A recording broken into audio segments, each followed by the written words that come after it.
the XP lane going up against Papadog as well. That is something that you do not want happening. Welcome to the land of Dawn, ladies and gentlemen. Team Indonesia here with Tazz starting on the purple buff and Jotun on that Karina on the orange buff. Let's see here, Tazz. One question I do have currently is what emblem is he going to go for? He opts to go for the high and dry. And now you can already see that it's going to be the mystery shop as well from Karina, as Erwin is going to get bursted down by the damage from the Fanny early on. And man, that is a lot of damage. That is what the high and dry is going to bring to the table. Tazz is going to be very aggressively moving around, going for those 1v1s. And unless Argentina has solid control in the lanes, then they can actually, you know, that's how they need to play to get the opportunities to shut down, to collapse onto Tazz, who is going over aggressive. Here though, Jotun is going to have a bit of a rougher time in his jungle as Tazz was able to pick up that kill. It is going to be a 1-kill lead early on so far, but that's something that can really get the snowball going for Team Indonesia right now as Dreams just gets out that perfect match. Jotun still is able to get level 4 a bit faster than Tazz though, even after suffering that invade early on. As we watch that there's no real counter to the engage coming in from Erwin with the Flicker Fatal Links combo. No Purifies, for example, but we'll have to see. Does Indonesia have a strategy in mind, a counter? Maybe through maneuvering to positioning. We have to see later in the mid-game, but for now, the Atlas cannot be as aggressive when it comes to these skirmishes. So we'll have to wait until about level 4. And now with the first turtle spawning, you can see action building up near that top side.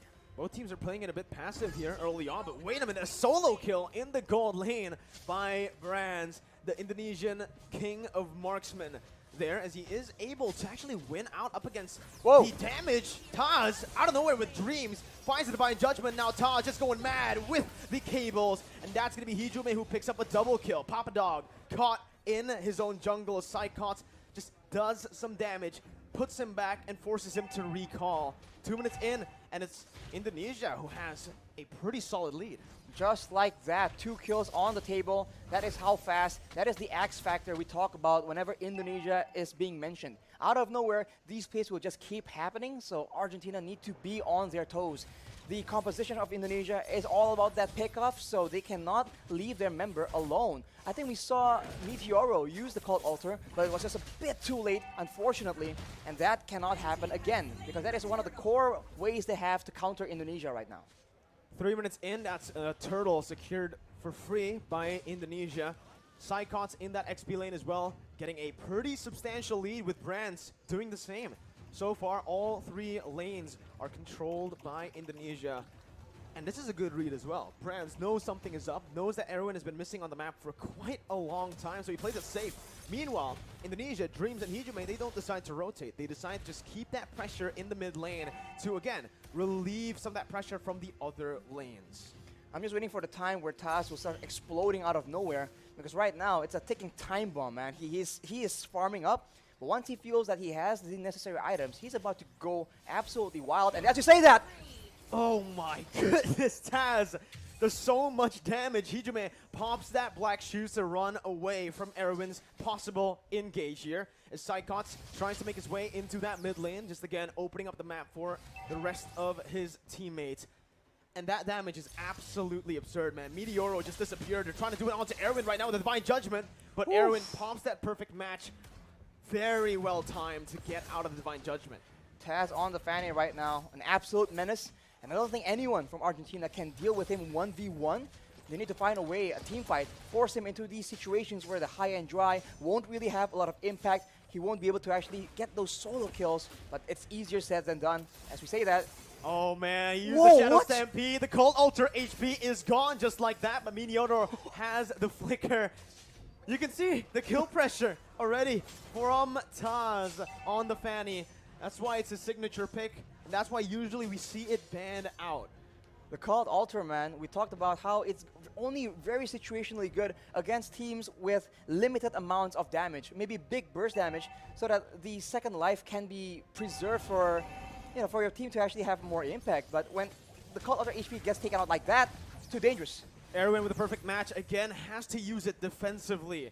A very different Atlas gameplay for Erwin here today, as Meteoro is going to be chunked low, goes in for Shadow Stampede, Dreams gets targeted down, but it's only the Roamer. A shutdown as Jotun puts Argentina on the board, but it's Tazz who picks up a trade up top. Tazz now going on to Papa Dog with a cutthroat as well. The flicker ready to save Papa Dog, but it's still a solid trade, 1-for-1 right now. It's unfortunate Hijumi was the one who actually fell in the engagement. He is the one with 3 kills right there, so it's not ideal. I think he chased a bit too much, but of course we see again the damage potential coming in from Indonesia. A lot of poke damage, and if you get too low, Tazz does not waste any time at all securing that kill, taking you out of the Land of Dawn. Now it just goes to the discipline game, right? They already have a pretty good lead, 3,000 gold that's going to be building again. Tazz looking for that play, jumps in just to bait out that Cult Altar, and now it's gone. Meteoro has nowhere to go. Bro. A brilliant decision by Tazz as well. He didn't get turret aggro, so he just played around the minions, forced Meteoro to pop that Cult Altar. It's pretty impressive. Very impressive. And it's just too fast. If you wait for the right moment, you might get taken out before using it, but the Fatal Links is being used, Mirko. Only to Dreams right now, who is the Roamer, who can soak in a whole lot of damage, and now it comes down to Tazz, who's able to rotate down below. Jotun finds a pick, Brands gets taken down. That's going to be a 2v1 situation. A 2-for-1 trade as well, but it is going to be equalized in that mid lane. Sycots, flickers forward, gets the double kill, and makes it a 3-for-2. That axe accuracy coming in from Sycots.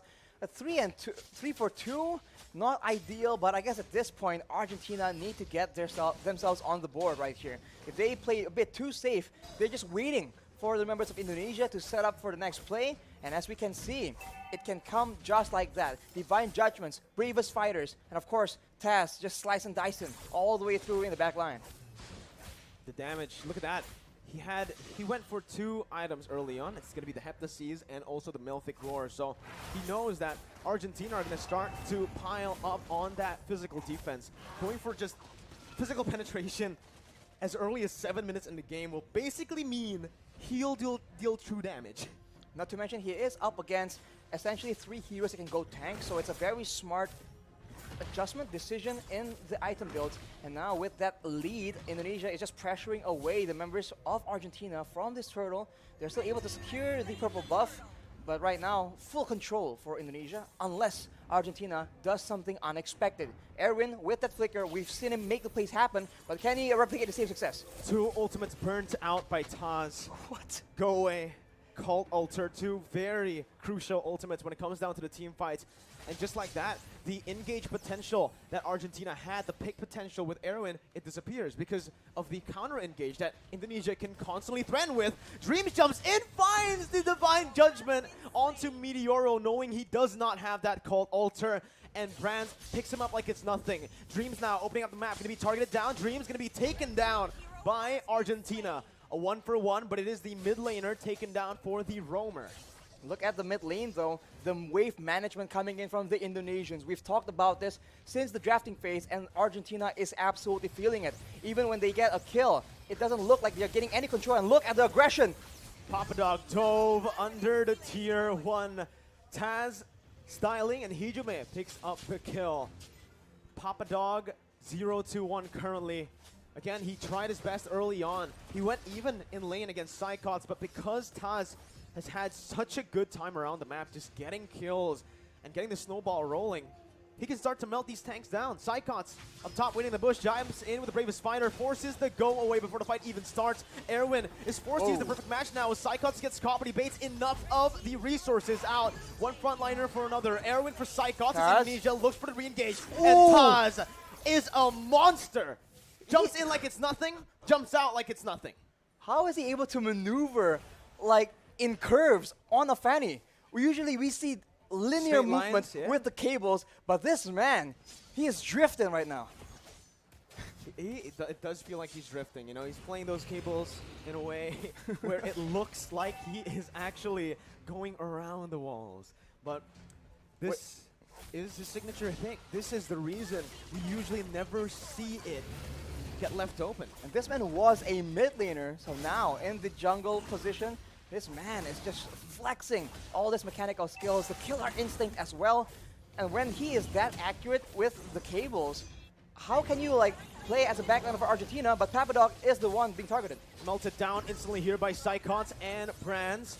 Erwin tried his best to pop that conceal and the perfect match to reach towards his teammate, but Papadog just gets bursted down too fast because, again, of the items. Even Brands with the Hunter Strike in the Melfic Roar, with the POD completed so early on.